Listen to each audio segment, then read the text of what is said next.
Many automakers struggle to fill high-paying factory jobs, but Honda North America has found a solution that's working in its Ohio plants. Stay tuned for the details on this edition of Autoline This Week. And now, here's your host, John McElroy. I want to thank you for joining us on Autoline this week. You know, there's been a lot of talk on the campaign trail of the United States losing manufacturing jobs to China and Mexico. Here's the real threat to those jobs. We cannot get a young generation coming in to take those jobs in the United States. Actually, we're doing some work on it, and I've got three people here today who are doing yeoman's work in bringing a new generation of younger people into manufacturing. Scott McLemore is the Manager of Talent Acquisition of Honda North America. Kathy McInnes is the Principal at Marysville Early College High School.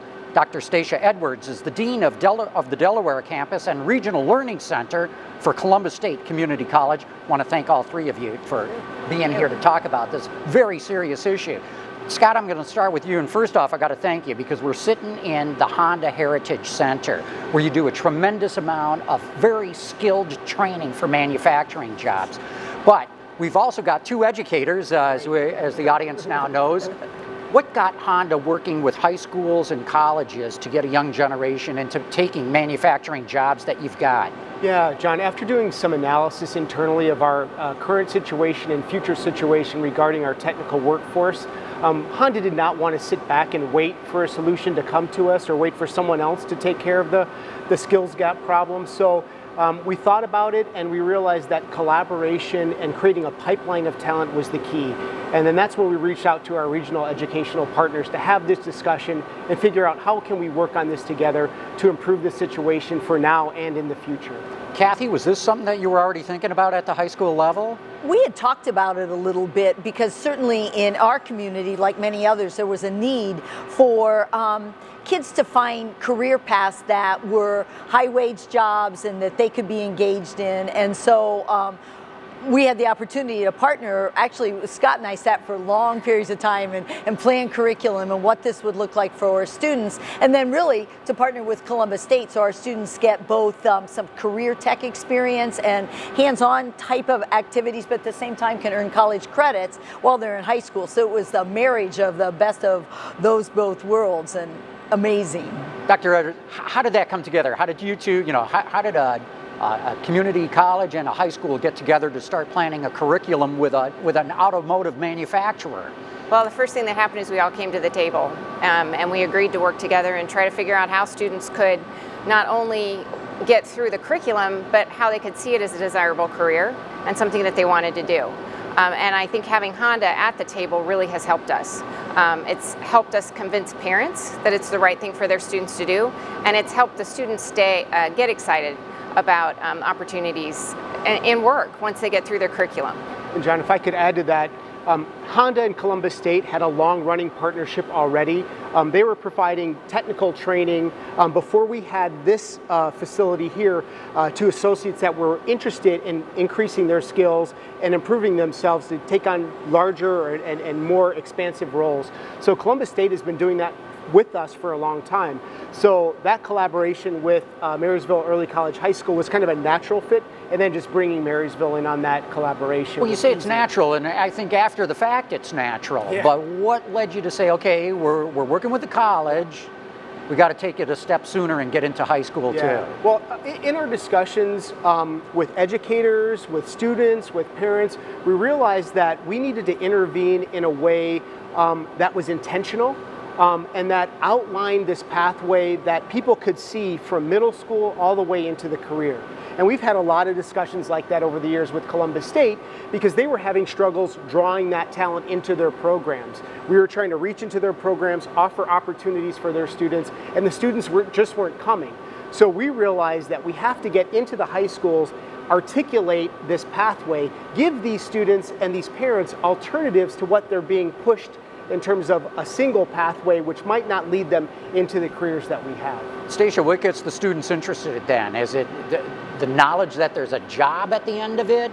Do they come to Honda and see, hey, it's not dark and dirty and dangerous, it's actually gleaming clean floors and pretty quiet atmosphere. Well, I think it's all of that, but really for what I've seen, the difference with this program and many other programs is that Honda is willing to come to the middle school information nights. It's not me, it's not Kathy talking to the parents, it's actually Honda standing there talking to the parents about the opportunities that are going to exist for their students. I mean, when you think about it from a parent's perspective, they're fearful that we're going to put them through this education and then there won't be a job at the end of it, because it really is a career technical pathway. We're giving them skills for a specific work environment. Having Honda there is the confirmation for them that that work environment isn't going anywhere. In fact, it's actually expanding. Kathy, when I see what your school's called, Marysville Early College High School, early college, I mean, these are kids that are on a college pathway anyway, right? How do you guide them into manufacturing? I think for us, we have a broad pathway of engineering and manufacturing. So kids had that STEM type math, science bent anyhow. Those are kids that naturally gravitate to those kind of technologies.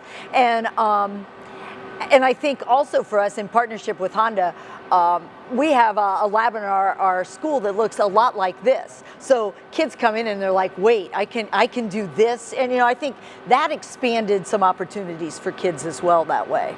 And when you say stuff like this, you're talking robots and yes, 3D CNC, printers yes, and scanners and all that, yes. right? And that's fun to work with. That's it, exactly. But Scott, you had mentioned middle school. We don't have a middle school representative here, but that's where you've got to start capturing them, I'm guessing, yeah, right? Absolutely. So in our workforce development initiative called EPIC, E stands for enthusiastic engagement, and that's really at that middle school level. We're trying to get young people at that age level interested and aware of the wonderful careers in manufacturing. We also want them to be able to connect the skills that they're learning in middle school in math and science to these careers, right? So once they can see that pathway and get that line of sight and have some experience with 3D printers in a mobile lab manufacturing opportunity, or play a video game that we co-developed with Whoa, explain this. What do you mean, a video game? Yeah, so we were looking for an innovative way to reach middle school students in a broad fashion, meaning we know that we have limited resources here to go out to all the middle schools in the area and talk to them about manufacturing. So through a partnership with EdHeads out of Hilliard, Ohio, they develop games that are for middle school students, science, math, healthcare. They didn't have a manufacturing game. So when we partnered together, they were very excited about that opportunity to expose middle school students to manufacturing. So it's an online game. It takes about a class period to play, 45 minutes to an hour, and students get the feel for what it's like in a manufacturing center. They're exposed to conveyors, limit switches, the concepts of programmable logic controllers and robotics, and they can spend a day, if you will, spend some time in a manufacturing operation and facility as a technician. So it's their first day on the job, and they begin to troubleshoot in the game a similar situation that someone on the floor in one of our production facilities would see, using math and science skills, calculating angles, understanding the time differences and evaluating timestamp differences, learning what a meter and how to measure voltage, those kind of concepts. So we're really excited about it. We've had about over 100,000 plays to date since March of 2015. Wow. So Kathy, you're getting these middle school students that have played this game, are you? Yeah. And how do you keep them engaged then? So I think a couple things. I think for us, we really try to provide some authentic experience for students that again, we're so fortunate to have our partnership with Honda that we've had engineers come and work with our kids and give them real problems. And I think they appreciate that type of learning, that they really that it's real world. Yeah, it is. It's not just a made-up thing. It makes it so much meaningful. When we talk about now college and career readiness, it's authentic about what we mean, that they're ready to continue as students at Columbus State, or they're ready to think about what the workforce is really like. And I think those are powerful motivators for students. Stacia, you're dealing with a different mindset, though, by the time they get to college, right? Well, right now we're working so closely with the high schools that it's a seamless transition from high school into college. Many of them will have a lot of credits, actually, that will apply toward their degree. And then we've created... You mean they're getting credits in high school Yes, that absolutely. apply to college? Yes, So yes. there's another benefit for being in the program. Yes, at Columbus State Community College, our motto right now is a debt-free degree. So we really want students to see that opportunity to get to that associate degree level with little to no debt, and that will connect them to a job.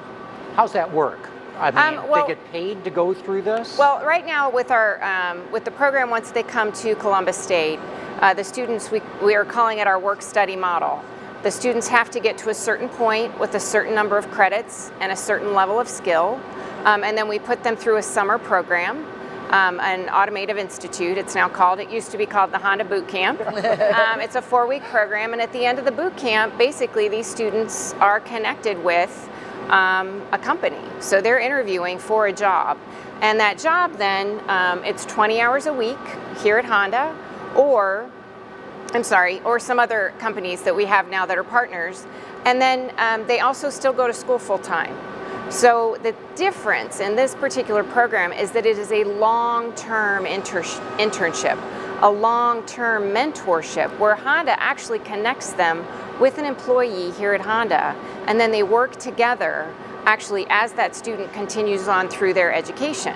Now, I will tell you, it is very difficult to be a full-time student and to be working here at Honda for 20 hours a week, but having a mentor and really seeing how your education is applying then to the work, I think is what's keeping the students engaged.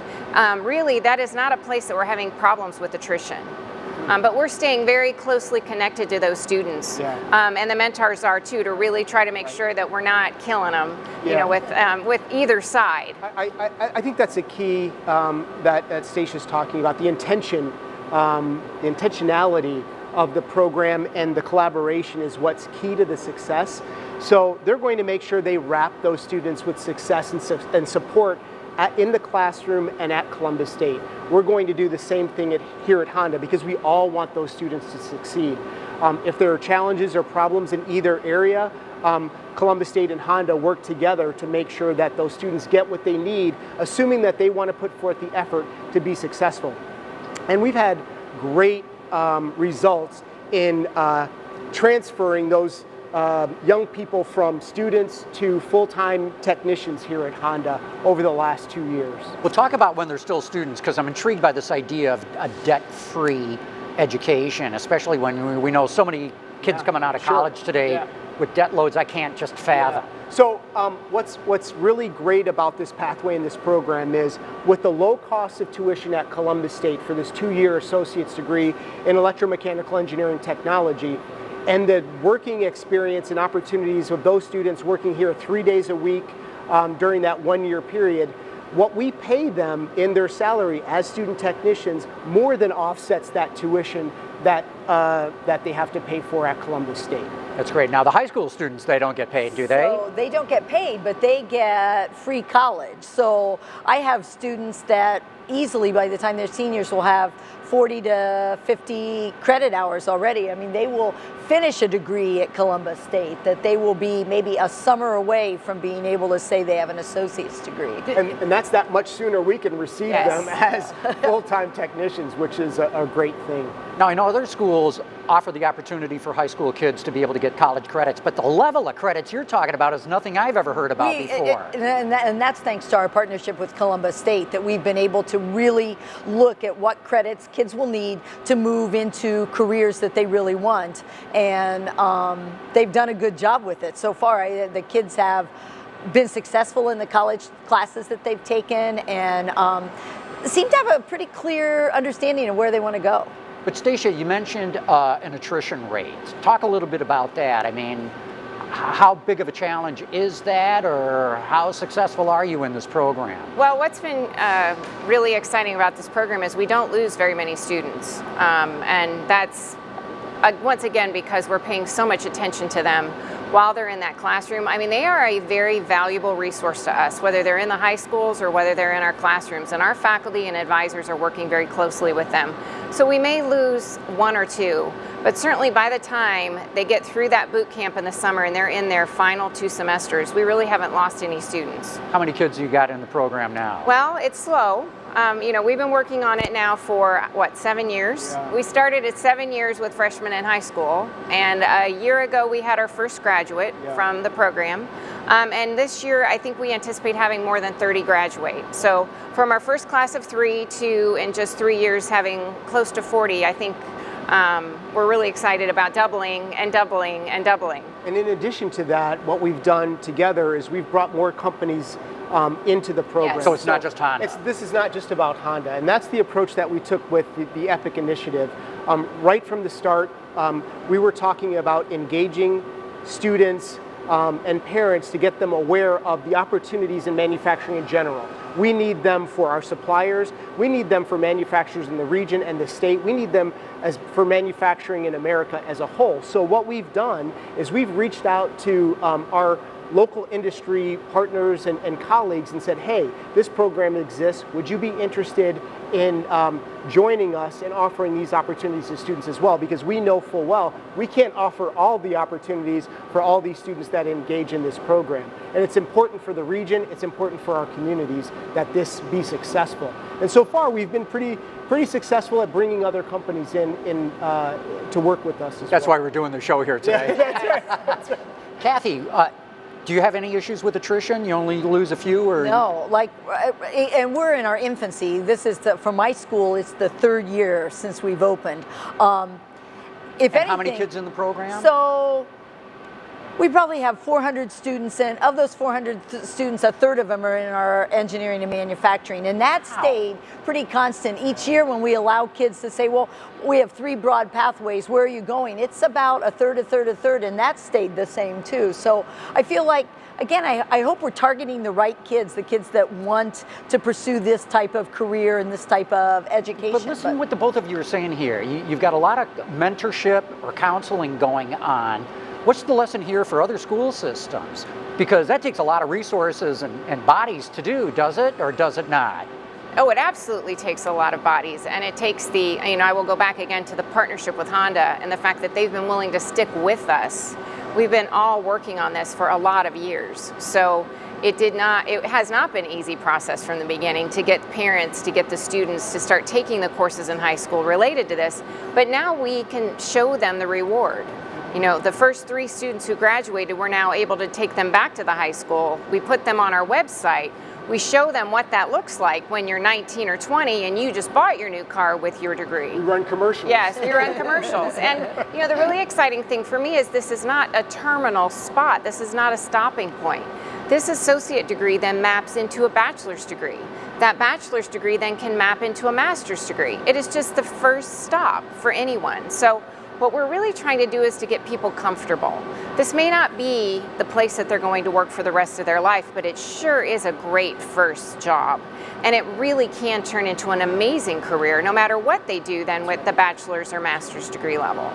How do you overcome the issue of parents especially? Because in some of the work that I've done, you know, the kids are the easy part, Yes. even though that's not easy. Yeah. That's the easy part. Yeah. The hard part can also be the parents especially, Yeah. can be their peers, Sure.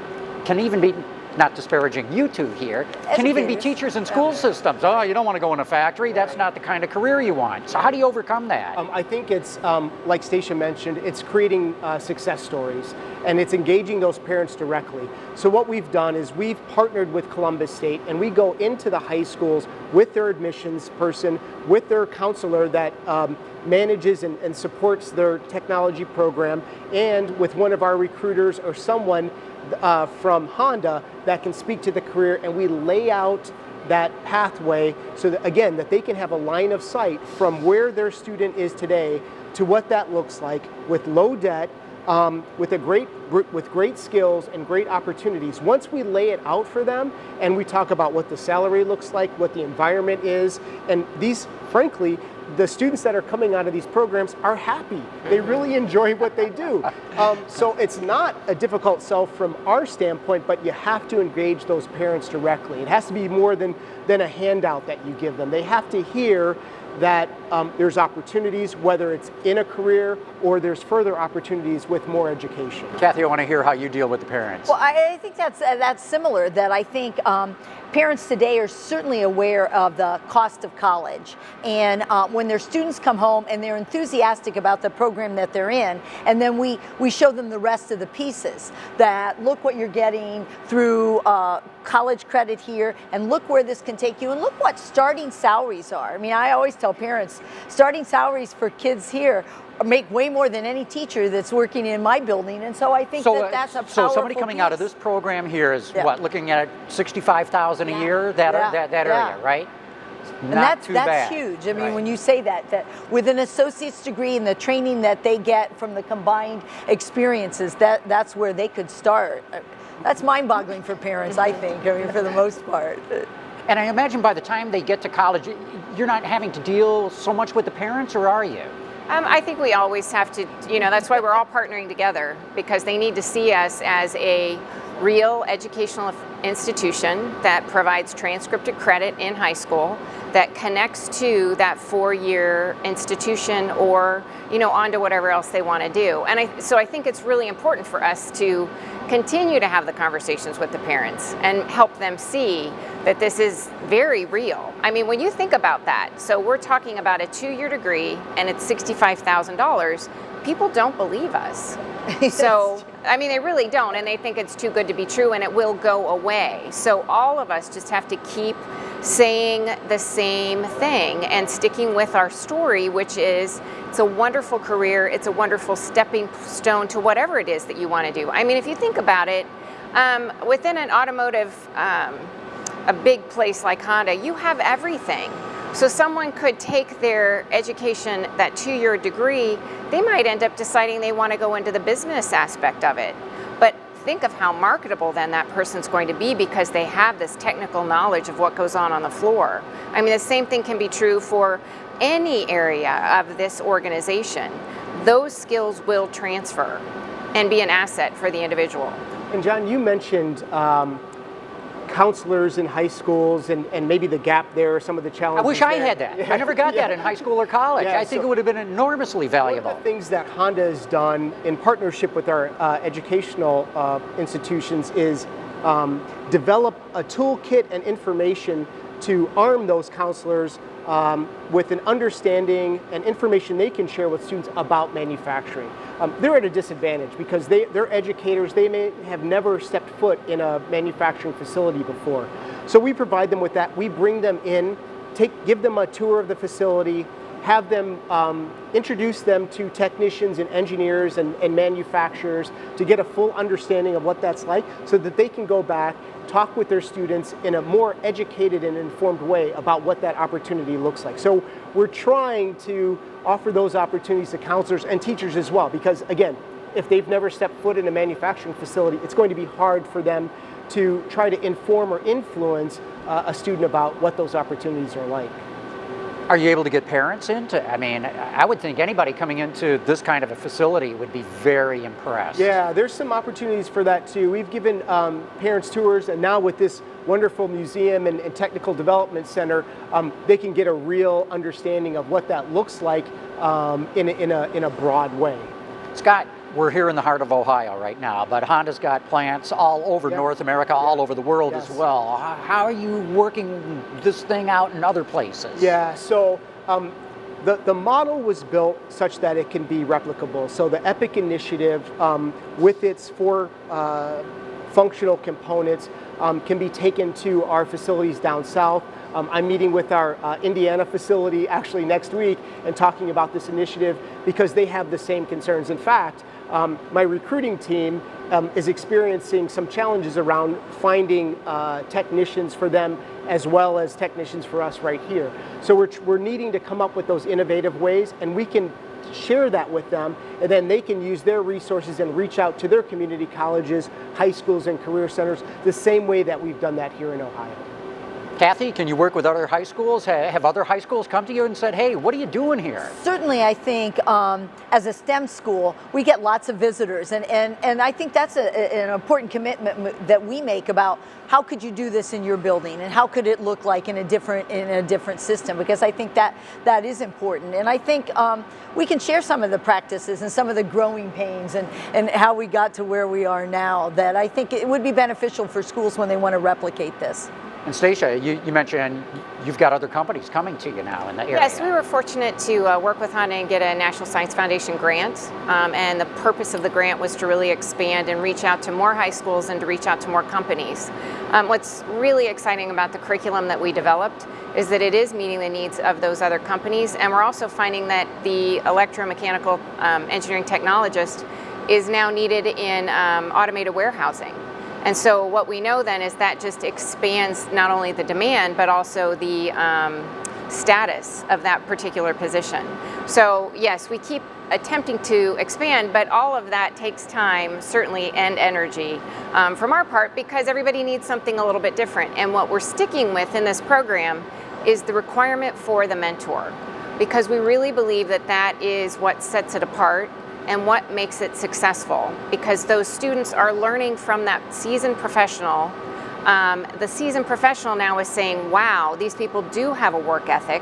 They're bringing so much to the table, and what we found is there's some reverse mentoring going on where the students are actually showing the mentor like how to download the app, how to use the app on the floor. Yeah. And so it's just beautiful the way that that is developing, but it just takes the time and commitment to it. Yeah, look, I think what the three of you are doing is fantastic. You know, hopefully we're bringing this to a much wider audience. They can learn from what you're doing. Because to me, it's beyond crazy that $65,000 a year jobs are going begging because we can't fill the pipeline. You three are definitely working on filling the pipeline. I want to commend you for all the work that you're doing. I'm really impressed, and I've loved this discussion today. Thank you very much for your time. Thank you. I want to thank all of you for having tuned in and watched it.